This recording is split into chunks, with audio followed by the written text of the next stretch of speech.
Vamos abrir as nossas Bíblias em 1 João, capítulo 2.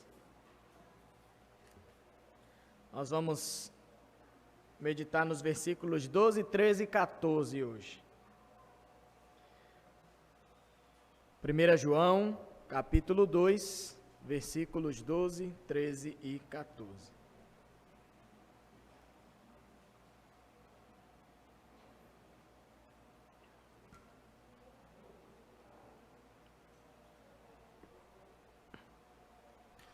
Diz assim: Filhinhos, escrevo a vocês porque os seus pecados são perdoados por causa do nome de Jesus. Pais, escrevo a vocês porque conhecem aquele que existe desde o princípio. Jovens, escrevo a vocês porque vocês têm vencido o maligno. Filhinhos, escrevi a vocês porque conhecem o Pai. Pais, escrevi a vocês porque conhecem aquele que existe desde o princípio. Jovens, escrevi a vocês porque são fortes, e a palavra de Deus permanece em vocês, e vocês já venceram o maligno. Vamos orar. Te bendizemos, ó Pai, nessa noite, glorificamos ao Senhor pela Tua presença no nosso meio. Te agradecemos, Pai, pela Tua palavra, que é santa, viva, eficaz, e que alimenta, Senhor, a nossa alma. Em nome de Jesus, nós clamamos pelo auxílio do Teu Espírito Santo nessa hora, abrindo as nossas mentes, nossos corações, abrindo os nossos olhos espirituais para a compreensão das Tuas verdades, Senhor. Que essa palavra, ela penetre nos nossos corações, e essa palavra, Senhor, ministre as nossas vidas, e que nós saiamos daqui nessa noite alimentados, ó Deus, pela Tua palavra, fortalecidos no Senhor, em nome de Jesus. Amém. Irmãos, quando nós lemos esses 3 versículos, na primeira leitura, nos dá a entender que parece que João está escrevendo a 3 faixas etárias aqui da igreja. Ele fala filhinhos, depois ele fala pais e depois ele fala jovens. Numa primeira leitura dá a entender isso. Mas quando a gente lê esses 3 versículos, nós observamos que tudo que João está escrevendo aqui não é nada específico para 3 faixas etárias, não é? Para 3 faixas de idade, não é nada disso. Tudo que João escreve aqui serve para toda a igreja. Então, mesmo parecendo que inicialmente ele está escrevendo para 3 faixas de idade diferentes, ele não está. Lembrem que ele está escrevendo aqui para cristãos, para a igreja do Senhor. Talvez, nesses escritos, ele esteja até destacando 2 grupos. Um deles são os pais e outros são os jovens. Os jovens são aqueles que ainda estão vivendo, no ápice da sua luta espiritual, ainda estão descobrindo algumas coisas espiritualmente falando. E os pais são os mais velhos na fé, aqueles que já estão mais experimentados. Pensando dessa forma, dá para a gente entender. Algumas pessoas vão dizer que João usa a palavra filhinhos para falar de novos convertidos, de crianças, pessoas mais jovens. Mas lembrem-se bem que uma das características nos escritos de João é ele chamar os cristãos de filhinhos.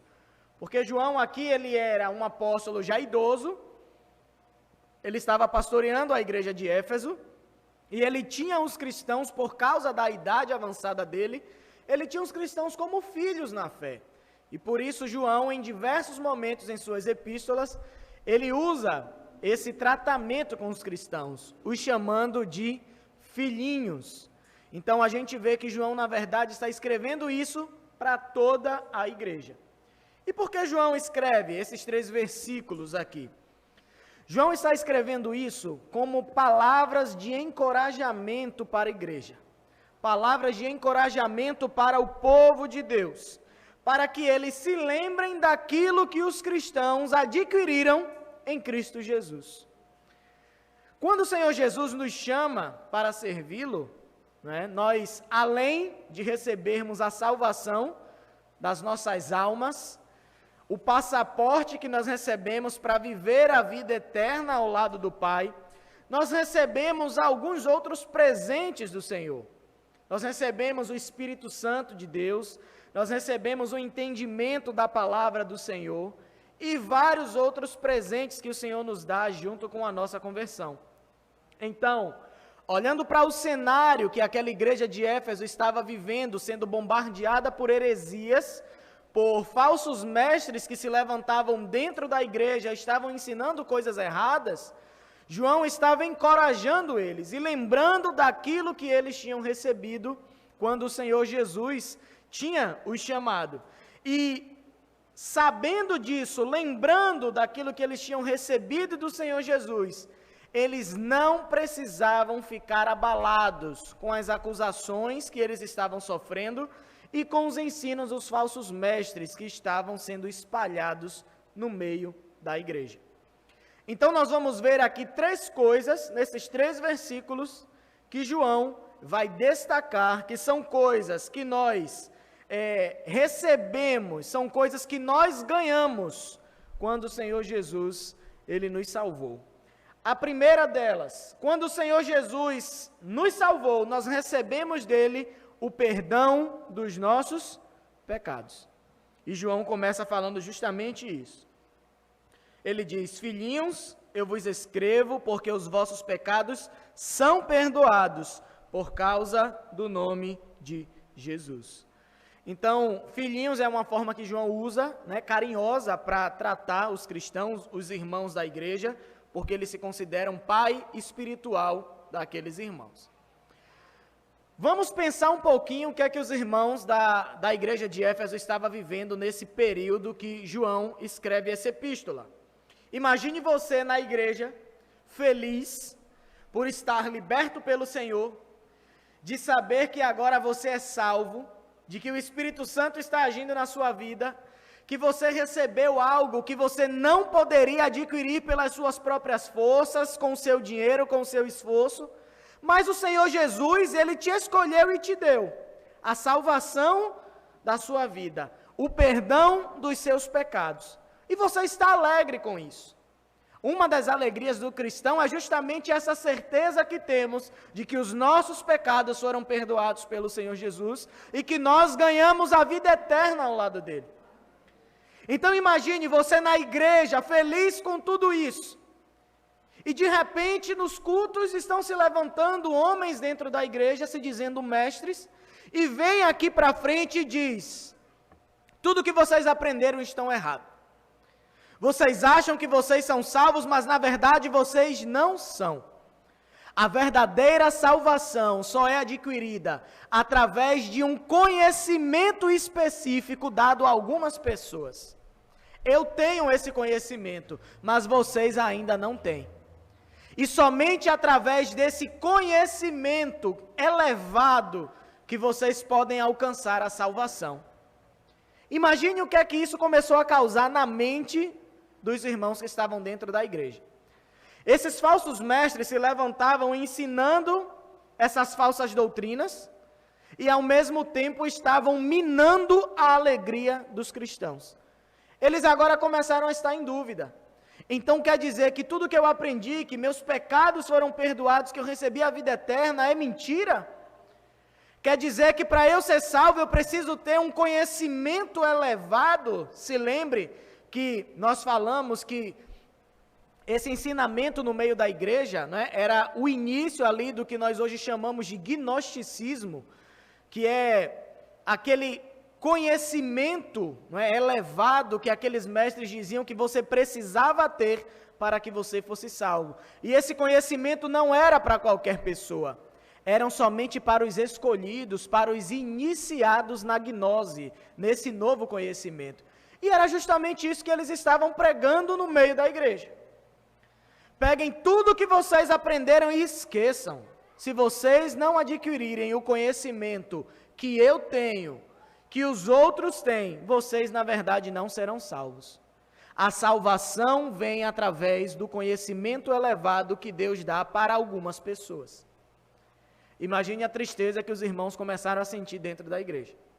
Se sentindo confusos, alguns enganados, e outros totalmente entristecidos, porque não tinham mais certeza da sua salvação, e eles tinham consciência que eles não tinham esse conhecimento elevado que o mestre estava ali na frente, né, pregando no meio da igreja. Então João escreve isso para os irmãos justamente para encorajarem eles. Filhinhos, eu vos escrevo porque os vossos pecados são perdoados sim. O pecado de vocês foi perdoado, e não foi por causa de um conhecimento elevado, não é por causa de um esoterismo, não é por causa de doutrinas esotéricas, de repetições místicas, de rituais que esses homens pregam, mas os pecados de vocês foram perdoados por causa do nome de Jesus Cristo, e isso basta. Não é necessário ter esse conhecimento elevado que eles dizem que precisa ter, para que vocês tenham convicção que o pecado de vocês foram perdoados. E quando João diz que o pecado de vocês estão perdoados, João está dando a certeza aqui que os pecados deles foram perdoados e continuam sendo perdoados nos dias de hoje. Muitas vezes os cristãos acham que os nossos pecados passados foram perdoados apenas. Que Jesus apenas perdoou o nosso pecado no tempo da ignorância e que os de hoje, Ele não perdoa mais. Aí você tem que vigiar agora. Lógico que nós temos que vigiar. Mas o que é que se ensina aí? Se você pecar, o Senhor apaga o seu nome do livro da vida. Se você pedir perdão e se consertar, Ele escreve o seu nome no livro da vida de novo. Vigie, crente, porque naquele dia, se o seu nome tiver apagado do livro da vida, você não será salvo. É isso que dizem, que se pode perder a salvação. E João está dizendo aos cristãos justamente o contrário. O pecado de vocês foram perdoados e Ele continua perdoando os pecados de vocês até os dias de hoje. E o pecado de vocês foi perdoado, a salvação foi dada a vocês, não foi através de conhecimento místico, não é através de rituais, desses conhecimentos que eles dizem ter. O pecado de vocês foi perdoado por causa do nome de Jesus Cristo. E quando João fala do nome de Jesus, não é simplesmente o nome, a palavra Jesus. Porque muitas pessoas criam até um misticismo com o nome de Jesus. Quantas pessoas que nem conhecem ao Senhor, não servem ao Senhor, estão aí no mundo e usam indevidamente o nome de Jesus, achando que esse nome é místico, que o nome de Jesus, quando você fala o nome de Jesus, coisas mirabolantes acontecem. Você é curado, o diabo bate em retirada, mas não é o nome de Jesus em si. Mas quando João fala aqui, através do nome de Jesus, ele está retratando da pessoa e da obra do Senhor Jesus Cristo. No Antigo Testamento isso é muito claro, quando se fala no nome de alguém, está se retratando da pessoa em si, do legado que a pessoa deixou. Quando se fala da lei de Moisés, vocês lembram somente do nome de Moisés? Você se lembra de tudo que você leu na Bíblia sobre Moisés? Do Senhor descendo no monte, falando com ele, a nuvem se encobrindo ali aquele cenário, o Senhor entregando as tábuas da lei a Moisés, colocando Moisés como líder no meio do povo, e Moisés ali lutando para que o povo vivesse uma vida de santidade, e o povo desobedecendo, e Moisés ali orando pelo povo diante de Deus. Nós nos lembramos de tudo que Moisés fez. Então, quando João fala aqui do nome de Jesus, ele está falando da pessoa e da obra de Cristo naquela cruz. Vocês são salvos porque Jesus Cristo, o próprio Deus que se encarnou, que habitou no meio de nós, que se fez servo, que se humilhou, sofreu uma morte injusta de cruz, substituindo você, morreu pelos seus pecados, para apaziguar a ira de Deus de uma vez por todas. E foi isso que fez com que você conseguisse o perdão dos seus pecados. Porque você creu em Jesus, porque você creu na obra expiatória dele na cruz, você alcançou o perdão dos seus pecados e a vida eterna e a salvação. É isso que João queria dizer. Todo cristão, na sua vida, um dia acabou se deparando com a vida de pecado que vivia. Quando o Espírito Santo ele ilumina as nossas mentes, nós começamos a ter convicção do nosso pecado. Às vezes nem somos cristãos ainda, mas o Espírito Santo já está iniciando uma obra nos nossos corações. E como é que a gente percebe isso?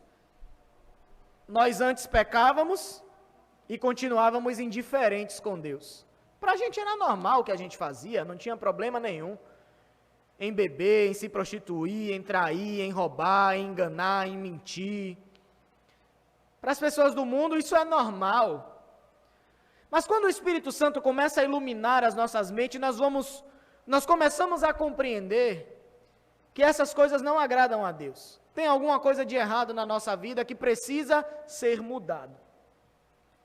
E todos nós um dia nos deparamos com o nosso pecado. Parece que Deus nos coloca na frente de um espelho enorme e Ele mostra a nossa pessoa, os nossos pecados, e a gente reconhece o quão falho nós estamos diante do Senhor. E a gente deseja o máximo possível, com todas as nossas forças, o perdão pelos nossos pecados. E isso acontece em muitas religiões por aí. Mas algumas dessas pessoas ansiosas, buscando o perdão dos seus pecados, eles acabam buscando o perdão dos seus pecados em coisas erradas na sua vida. Tem pessoas que tentam ter os seus pecados perdoados, fazendo boas obras. Quantas pessoas vocês veem aí fazendo boas obras, ajudando a instituição de caridade, indo na favela doar cesta básica, fazer reforma de casa, esse tipo de coisa. E quando você vai perguntar a essas pessoas por que eles fazem isso, eles dizem que é como se eles estivessem cooperando para a salvação deles. É como se fosse algo para eles serem aceitos por Deus, eles precisam fazer aquilo. É como se eles estivessem pagando um preço pelo pecado deles. Como se fosse possível você barganhar com Deus. Olha, Deus, eu te dou isso aqui e você me perdoa os meus pecados, como se Deus precisasse de algo de nós. É justamente por isso, para a gente não ter esse pensamento de que Deus está devendo algo a gente pelo que a gente fez, que a salvação nos foi dado mediante a graça de Deus. Era algo que nós não merecíamos, mas Cristo simplesmente veio e nos deu. Nos ofereceu a salvação. Que mérito nós temos nisso? Nenhum. Muito pelo contrário, nós somos eternamente devedores. Não tínhamos como pagar, não merecíamos a salvação, mas nós recebemos gratuitamente. E precisamos ter convicção da nossa salvação. A igreja do Senhor precisa ter convicção de que os nossos pecados foram e continuam sendo perdoados pelo Senhor Jesus Cristo. Tem pessoas que tentam pagar os seus pecados martirizando o seu corpo. Quando você vai pegar os escritos de Lutero, ele fazia isso muitas vezes. Quando ele pecava, ele se enclausurava em seu quarto. E ele pegava aqueles chicotes e começava a se bater, martirizando o seu corpo, achando que, fazendo isso, ele estava pagando o preço pelo pecado dele. Muito disso é culpa da tradução da Bíblia Católica, né, a chamada Vulgata, que foi traduzida para o latim e do latim para outras línguas, no texto que diz para arrependei-vos, né, do pecado, na tradução deles tem penitenciai-vos. Então, muitos braços do catolicismo até hoje acham que para você obter o perdão dos seus pecados, você precisa pagar penitência. Quantos de vocês já viram aí procissões que acontecem pelo Brasil, pelo mundo afora, em que as pessoas vão carregando a estátua, né, de Jesus, dos santos aí, e tem aquele povo na frente que está sem camisa e se chicoteando lá. É o povo que está cheio de pecado e pagando penitência ali. Você faz alguma coisa errada, você vai se confessar com o padre, e aí muitas pessoas, né, tem que subir escada de joelho, tem que rezar não sei quantos Ave Maria, não sei quantos, você tem que pagar a penitência, senão seu pecado não é perdoado. E João está dizendo totalmente o contrário, não é nada disso, vocês não precisaram fazer nada para o pecado de vocês serem perdoados. Foi a obra de Cristo na cruz que pagou o preço de uma vez por todas pelo pecado de vocês. Vocês são salvos e o pecado de vocês são perdoados por causa do nome de Jesus, por causa do que Jesus Cristo fez naquela cruz. Então, boas obras, martírio do corpo, rezas, repetições imensas, rituais místicos que as pessoas fazem para tentar pagar o preço dos seus pecados, são apenas tentativas vãs que as pessoas usam para receber o perdão dos seus pecados. Nós precisamos ter a convicção que quando o nosso pecado é perdoado por Cristo, o fardo que nós um dia descobrimos que nós carregávamos, ele é retirado. Porque Jesus carregou ele na cruz por nós. E nós precisamos ter a convicção que somente em Jesus Cristo os nossos pecados verdadeiramente são perdoados. Veja lá em Atos, no capítulo 4, versículo 12, o que a palavra nos afirma.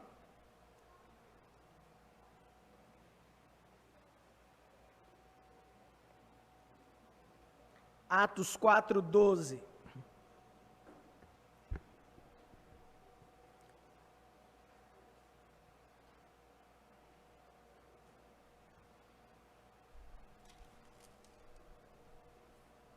Que diz: e não há salvação em nenhum outro, porque debaixo do céu não existe nenhum outro nome dado entre os homens, pelo qual importa que sejamos salvos.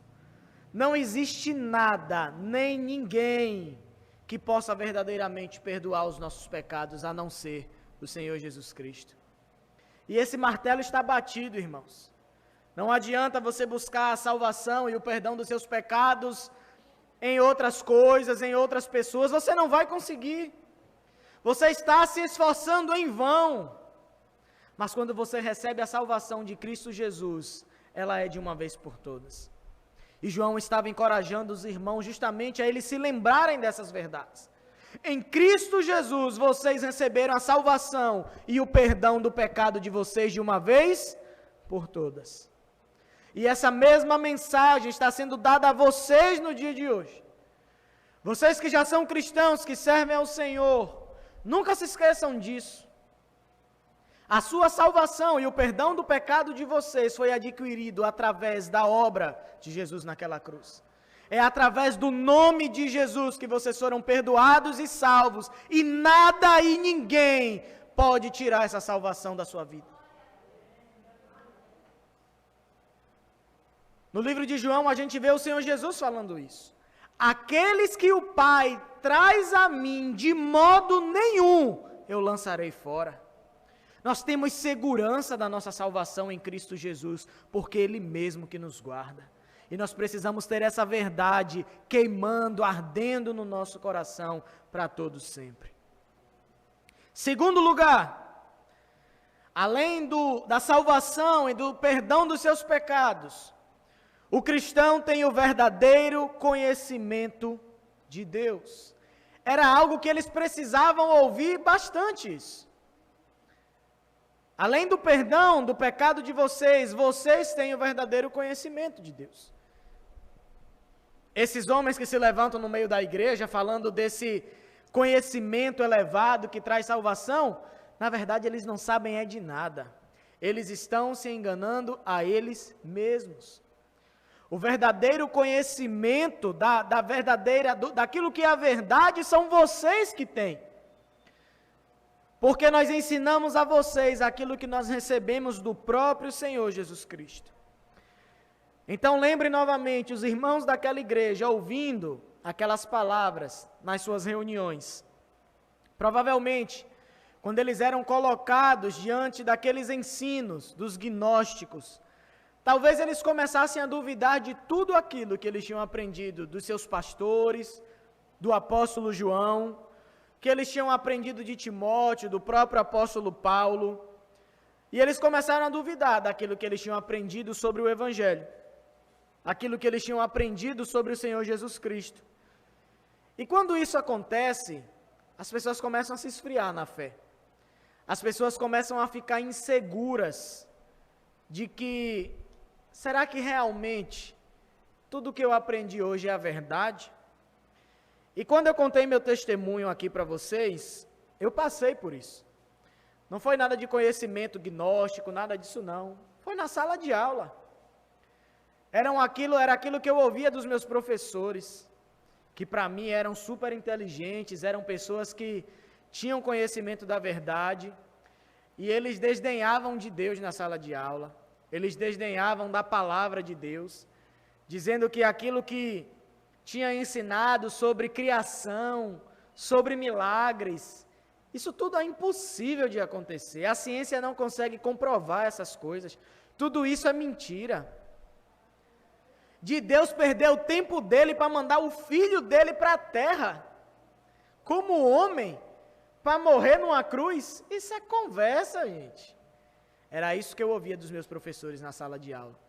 E isso começou a trazer dúvidas no meu coração. E por que as dúvidas entraram no meu coração? Por falta de convicção da verdade. Quando você tem convicção daquilo que é a verdade, você pode ouvir mentiras de todos os lados e isso não vai abalar você. Isso não vai afetar a sua fé no Senhor Jesus. Mas naquele momento eu não tinha convicção da minha fé. E eu passei a ter vergonha do Evangelho. Eu passei a ter vergonha no meio dos amigos, né, lá do cursinho, da escola, daquilo que eu tinha aprendido na igreja, em casa, com os meus pais, porque aquilo estava sendo ensinado, que tudo aquilo que eu tinha aprendido era mentira, e eu achava que agora os meus olhos estavam sendo abertos, e eu tentei chegar dentro de casa e convencer os meus pais também, que aquilo que eles criam era mentira, mas aí já era diferente, eles tinham total convicção daquilo que eles criam, e eu não tive sucesso, para a glória de Deus. E minha mãe ali entrou em oração, né, pela minha vida, para que o Senhor não me permitisse sair do caminho, né, me desviar, e era só isso que eu pensava. Eu fui enganado esse tempo todo, é tudo mentira. Quando a gente morrer não vai ter nada mesmo. Acabou, tu morreu, acabou, não vai ter nada não. Aí eu olhava para minha mãe, e se a gente morrer e se der de cara com Maomé? E se a gente morrer e se encontrar com Buda? E aí, como é que a senhora vai ficar? Aí eu vou dizer, eu não lhe disse que era mentira?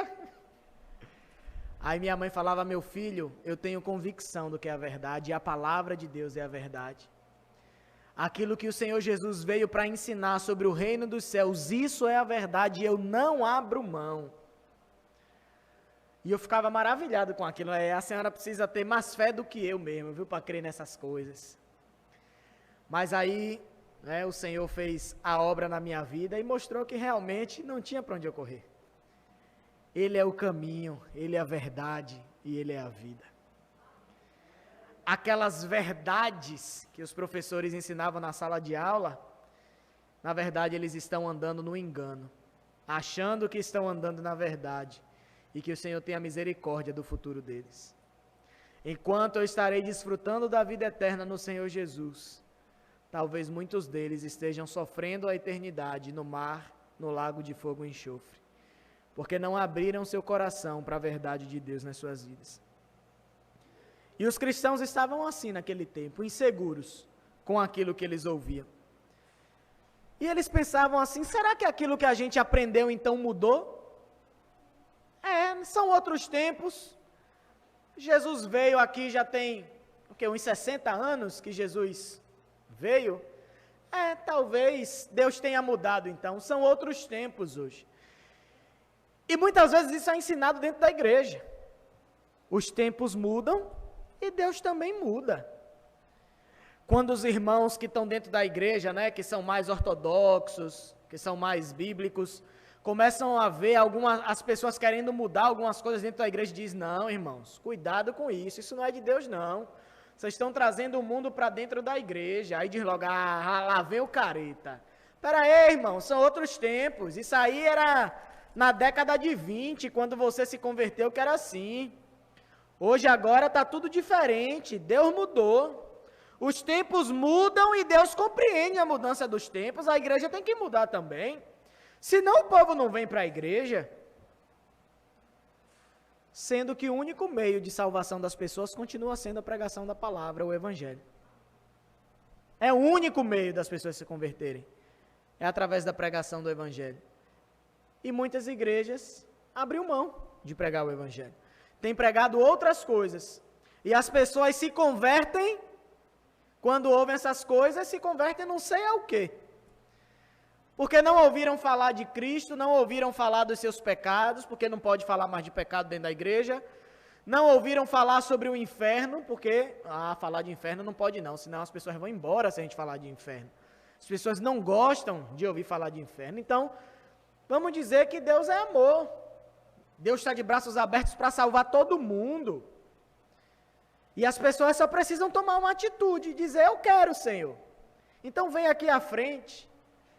Aí apaga a luz e tome musiquinha. Chore aí nos pés do Senhor e tal.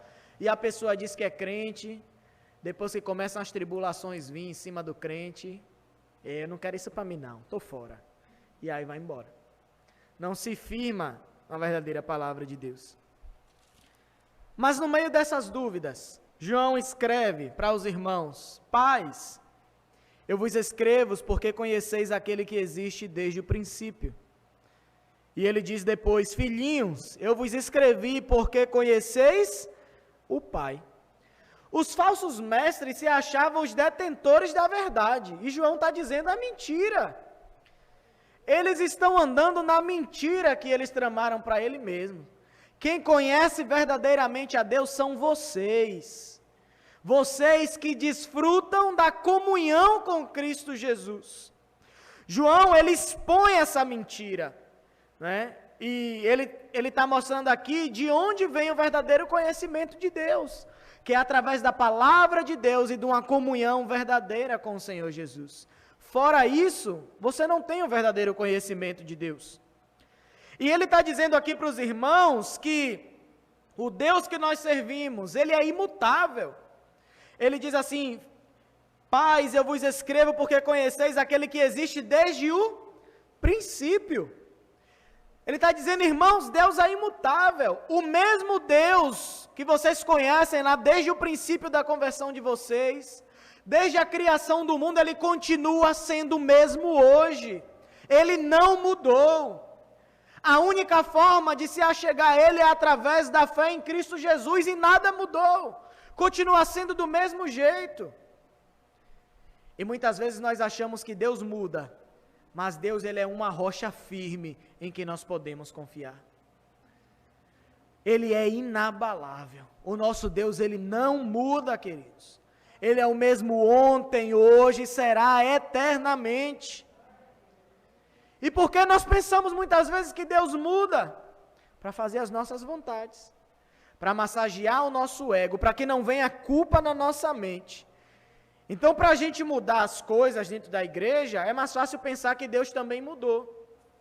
Porque a gente não vai se sentir culpado se a gente fizer mudanças na igreja, que a palavra de Deus diz conta. Isso aqui é antigo, isso aqui foi escrito há 4.000 anos atrás, alguns textos há 2.000 anos atrás, isso aqui é velho, já passou, são outros tempos. Deus mudou. Deus não muda, queridos. E por isso que nós podemos confiar nele. Muitas vezes você confia no seu parente, na pessoa que está do seu lado, mas ela não é imutável. Ela pode mudar do dia para a noite. Quantos casais que tinham seu casamento ali firmes, alicerçados, que a esposa confiava no marido de olhos fechados, o marido também confiava na esposa assim de olhos fechados, e do dia para a noite, deu uma reviravolta na pessoa, a pessoa mudou, foi embora de casa, deixou só um bilhete e sumiu. Mas por que isso aconteceu? Porque o homem é assim, gente. Nós hoje somos uma coisa, e se não tivermos firmes no Senhor, nós podemos mudar amanhã. O homem é assim, mas Deus não é desse jeito. E por isso nós podemos confiar plenamente no nosso Deus. Por isso que nós podemos depositar diante dele toda a nossa vida, todo o nosso ser. Você pode pegar o controle remoto da sua vida, que você tenta controlar a sua vida e dizer, Senhor, está nas tuas mãos, porque eu confio plenamente do Senhor. E eu sei que a tua vontade é a melhor para a minha vida. Ela é boa, perfeita e agradável. E eu quero desfrutar disso na minha vida. E nós precisamos crer nisso, que o nosso Deus é um Deus que não muda. Ele é o mesmo ontem, hoje e eternamente será. Tiago, no capítulo 1, versículo 17, ele vai nos dizer justamente isso. Tiago 1,17 diz o seguinte: toda boa dádiva e todo dom perfeito vem lá do alto, descendo do Pai das luzes, em quem não pode existir variação ou sombra de mudança. Não é dizer que em Deus não pode haver mudança, não, querido. A palavra está dizendo aqui sombra de mudança. Em Deus não pode haver nem aparência de mudança. Quanto mais mudança. Por isso que nós podemos confiar no nosso Deus. E Deus continua sendo o mesmo. E por isso nós podemos ter convicção de que nós temos o verdadeiro conhecimento de Deus. Porque o conhecimento que nós adquirimos do nosso Deus é através da sua palavra.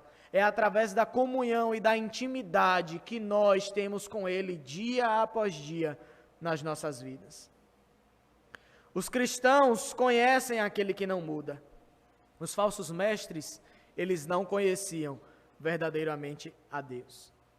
Porque o verdadeiro conhecimento de Deus não é um conhecimento teórico, não é um conhecimento esotérico, não é aquele conhecimento apenas intelectual.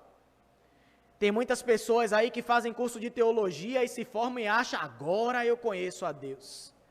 Você tem conhecimento de Deus apenas intelectual, querido, e o conhecimento intelectual de Deus não salva ninguém. O verdadeiro conhecimento de Deus, ele é adquirido através de experiência, de aliança, de comunhão, de relacionamento com Deus. Conhecer a Deus só é possível através desse íntimo relacionamento. O conhecimento de Deus, ele é a própria essência da vida eterna. João diz isso no seu evangelho, no Evangelho segundo João, no capítulo 17, versículo 3.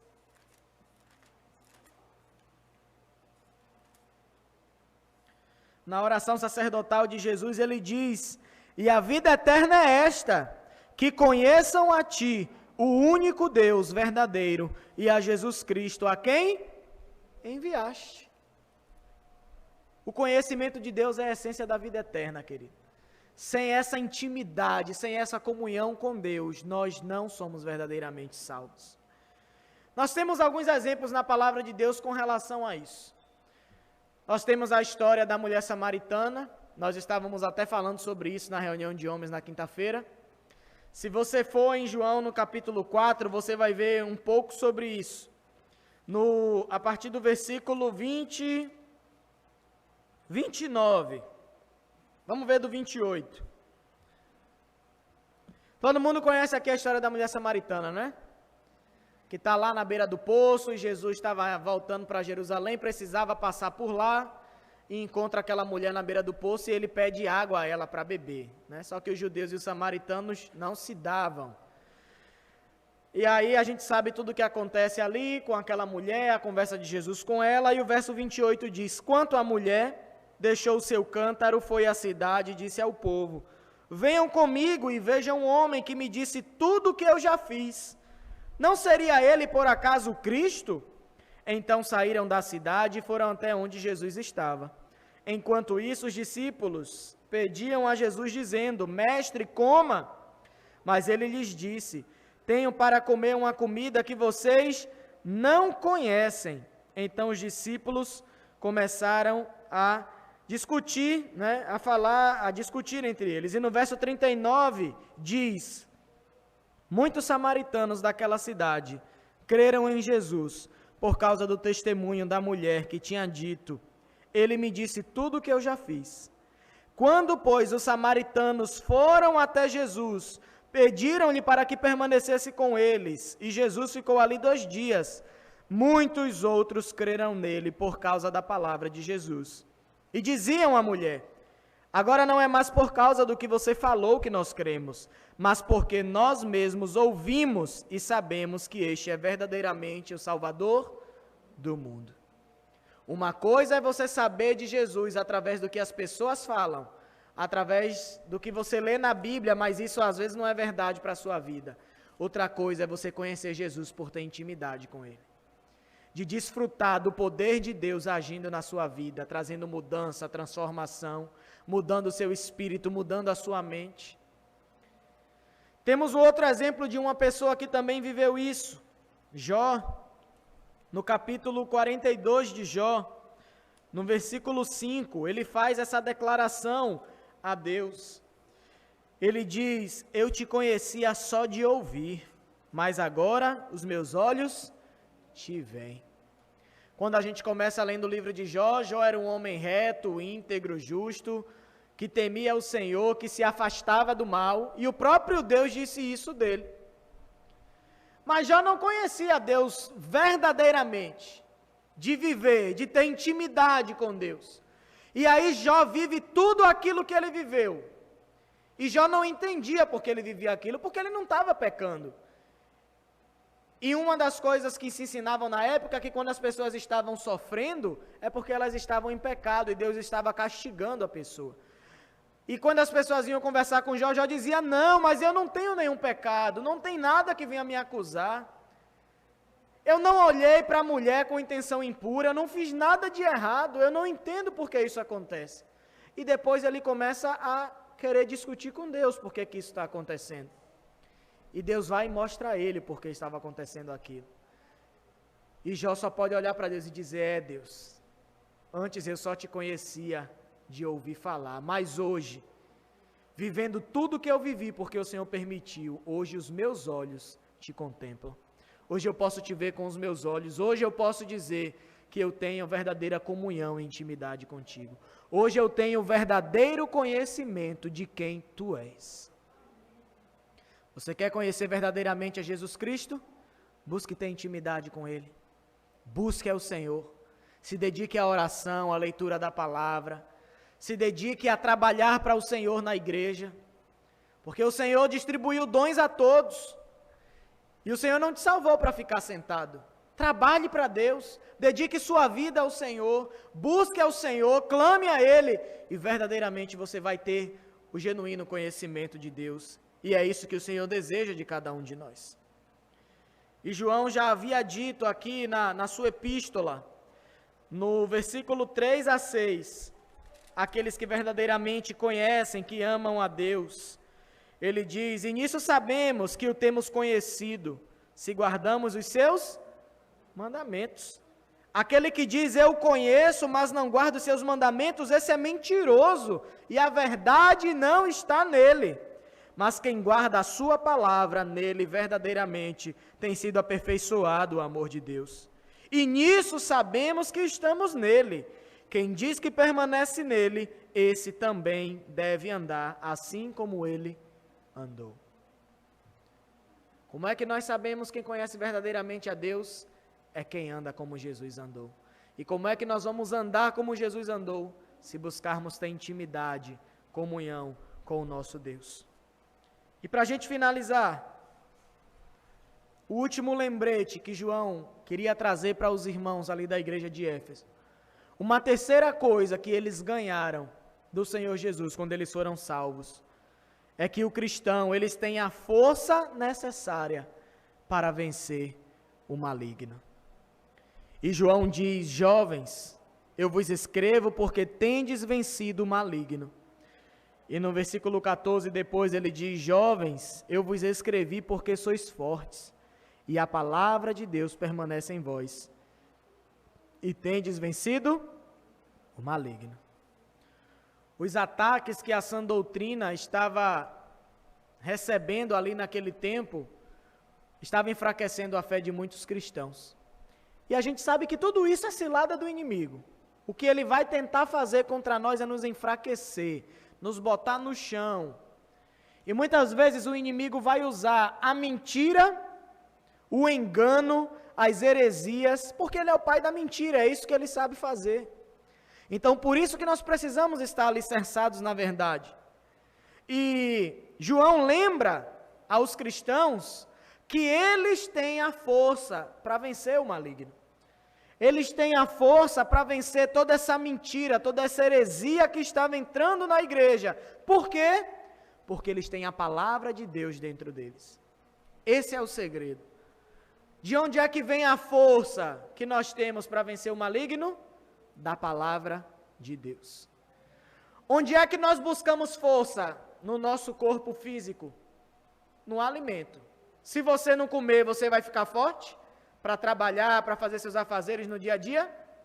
Você vai viver prostrado, desmaiar, e dependendo do tempo que você passa sem comer, você vai morrer. Espiritualmente falando é a mesma coisa, queridos. A palavra de Deus, ela é alimento para as nossas almas. E se nós queremos nos manter firmes, queremos nos manter fortes espiritualmente falando, com a força necessária para vencer o inimigo das nossas almas, nós precisamos manter a palavra de Deus no nosso coração. E é isso que ele diz: vocês são fortes e a palavra de Deus permanece em vocês, e vocês já venceram o maligno. Não existe outro segredo para derrotar o diabo. Não existe outra coisa que nós possamos fazer para destruir o inimigo de nossas almas. Satanás, ele é um forte inimigo, e a única maneira que nós temos de destruir ao maligno é quando nós permanecemos na palavra de Deus. Quando ela está no nosso coração, quando nós nos mantemos firmes na palavra. Jesus, quando foi para o deserto, ele provou isso. Como foi que o inimigo tentou enganar Jesus? Usando a própria Bíblia. E como foi que Jesus venceu a Satanás? Usando a palavra de Deus de maneira correta. Você está dizendo isso, Satanás, mas está escrito isso. E aí Jesus ia e rebatia com Satanás através da palavra de Deus. E quando Satanás viu que não tinha para onde correr, o que é que ele fez? Foi embora, não tem o que fazer. Se você estiver firme na palavra de Deus, se você estiver ali cessado na palavra de Deus, você vai ter força suficiente para vencer o maligno na sua vida. E quando ele tentar se levantar contra você para tentar te destruir, você vai ter um escudo poderoso na sua frente. Além do escudo, a palavra de Deus, ela é espada para você atacar o inimigo e vencer ele. Somente na palavra de Deus nós temos os recursos necessários para vencer o maligno. É da palavra de Deus que vem a nossa força, ela é o nosso alimento, e ela é que nos faz firmes para vencer o diabo. E João está dizendo isso: fiquem firmes na palavra. O diabo, ele é o pai da mentira, e ele vai usar o erro e o engano para destruir vocês, para tentar acabar com a igreja, levando mentira e o engano no meio de vocês. Mas se vocês estiverem firmes na palavra, certamente vocês não vão dar ouvidos a essas mentiras. Vocês vão reconhecer essas mentiras e vocês não vão cair nesses erros doutrinários, mas vocês estarão fortes, firmes, para vencer o inimigo da alma de vocês. E é justamente essas três verdades, queridos, que eu quero trazer para vocês nessa noite. São essas três verdades que o Senhor Jesus, ele quer nos lembrar nessa noite. Nós recebemos em Cristo a salvação e o perdão dos nossos pecados de uma vez por todas. E não há outro nome em que nós possamos alcançar a salvação e o perdão dos nossos pecados, senão o nome de Jesus Cristo. Uma segunda verdade é que o cristão é que tem o verdadeiro conhecimento de Deus, porque ele tem intimidade, porque ele tem comunhão, porque ele conhece a Deus não de ouvir falar, mas ele conhece ao Senhor de andar com ele lado a lado. Vamos buscar andar com o Senhor.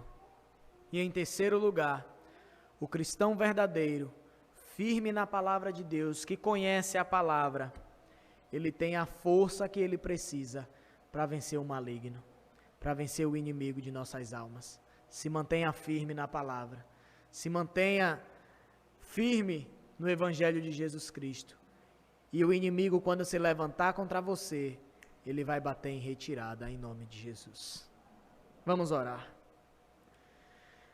Te louvamos, Pai de amor. Te agradecemos pela Tua palavra, Senhor. Alimento para as nossas almas. Obrigado por essa palavra de ânimo, ó Deus, que o Senhor nos deu nessa noite. Obrigado por essas verdades que muitas vezes na nossa caminhada nós nos esquecemos, ó Pai. Mas a Tua palavra nos lembra daquilo que o Senhor fez por nós naquela cruz. E a Tua obra, Senhor, ela é completa. E a boa obra que o Senhor começou, o Senhor é fiel e justo para concluir nas nossas vidas. Continua trabalhando em nós, Senhor, em nome de Jesus. E se porventura tem alguém aqui nessa noite que ainda não serve ao Senhor, ó Pai, Espírito Santo de Deus, convence essa pessoa dos seus pecados. Abre os olhos espirituais dela, ó Pai, para que ela possa enxergar o quanto ela precisa de Ti, ó Deus. Porque não existe outro nome em que nós podemos ser salvos, senão no nome de Jesus Cristo. E nós que já Te servimos, Te louvamos por aquilo que o Senhor fez por nós naquela cruz. Que essas verdades estejam enraizadas, ó Pai, no nosso coração. Que o Teu Espírito Santo aplique essas palavras nas nossas vidas para a honra e glória do Teu nome, Pai, em nome de Jesus. Nos ajuda, Senhor, nos fortalece e continua nos ministrando em cima dessa palavra. É o que nós pedimos nessa noite, no nome de Jesus. Amém.